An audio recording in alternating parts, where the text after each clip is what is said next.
corporate conglomerates here on the island. That is because they passed an ordinance many, many years ago that said if you're going to be a business owner here, one of the requirements to owning a business is that you actually had to live here on the island. What that means for you is that the cruise ship terminal is not owned by the cruise ship. Neither are the vendors inside or around it employees of the cruise ship, nor are they just seasonal 6-month workers here and then gone. Those are all locally owned and operated at the terminal, which, in my opinion, the goods and services that they have to offer are probably a better quality than any other cruise ship port. Also, their name and reputation does stand behind it, and they're extremely grateful and thankful for you folks coming by and visiting them today. Also, for every dollar that you leave behind on this island actually stays behind on this island, so that it'll support these folks in the wintertime so that they can open their doors up next spring and greet you all again when you come back to visit them. If you haven't had an opportunity yet to spot any eagles, I'll do my best to try to find a couple on the way back, and if I do, I'll point them out to you. It's a little difficult today. They're a little scarce because on days like today when it's half decent outside, they're probably up in the altitude below the cloud line just enjoying windsurfing. But if we happen to spot one that's down here this low, we'll definitely point it out to you and any other wildlife that we may encounter on the way back. There'll be a few other points of interest to point out to you on the way back that I'm sure you did not see when you came in. And as we get up close there, I'll jump back in here and get that tour started in just a moment.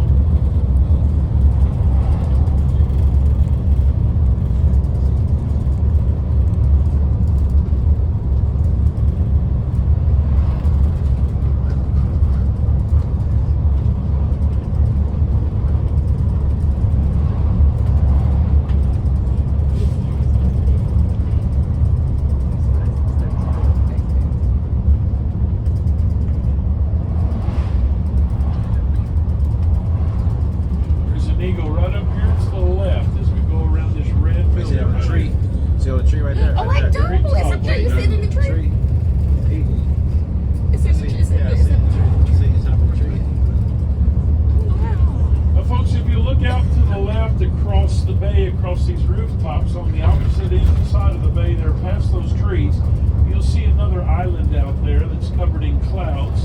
It actually has 3 mountains on it. The one on the far left is the tallest, the biggest, and the largest of them all. That is Mount Edgecombe. That is the landmark here in Sitka.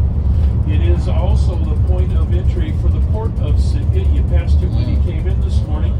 You will go past it again when you leave again this afternoon.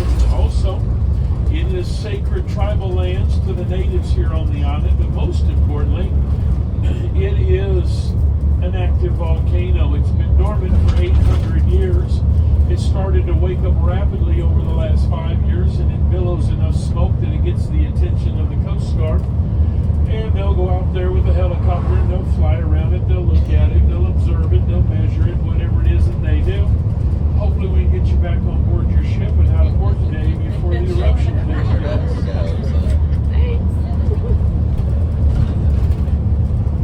Up ahead on the left, this is Sandy Beach. I don't know if you noticed this morning when you came in, but there are folks out there swimming. The water temperature is only about 45 degrees and they didn't have any wetsuits on. But then again, it is summertime around here. It causes these folks to do some strange things.